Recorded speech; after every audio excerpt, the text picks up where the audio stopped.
going to use a mixture of the DMC divisible floss thread. Sometimes I call it floss. And also probably some of the cotton petites, just because I like them and they're really fun to use. A tip about your skeins of thread from DMC: always pull from the end where the number is, and just pull out the length that you need. Usually, I do about 3 pulls, and that gives me enough thread.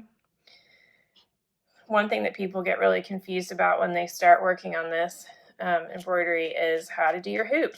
I'm partial to plastic hoops just because I like a really taut fabric, and the wooden hoops generally have just too many imperfection in them because they're wood. And so I have a whole bunch of these plastic ones, and they come in all different sizes. So how you do it is you're going to take your hoop and break it into 2 different pieces. These plastic ones actually say this side up, and if you can tell, they have sort of a lip on the side that says this side up.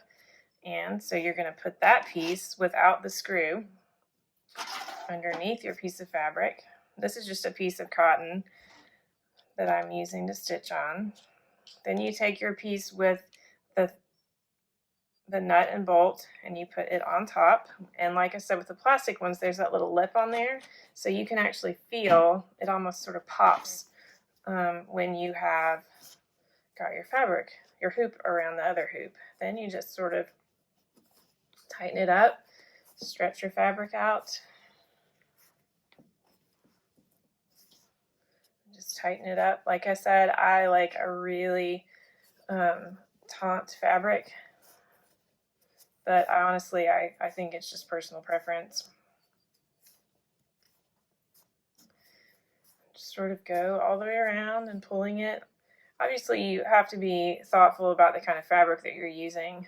Cotton is pretty generous. You can stretch it pretty good, and it'll hold its shape once you take it out of the hoop and press it with a hot iron.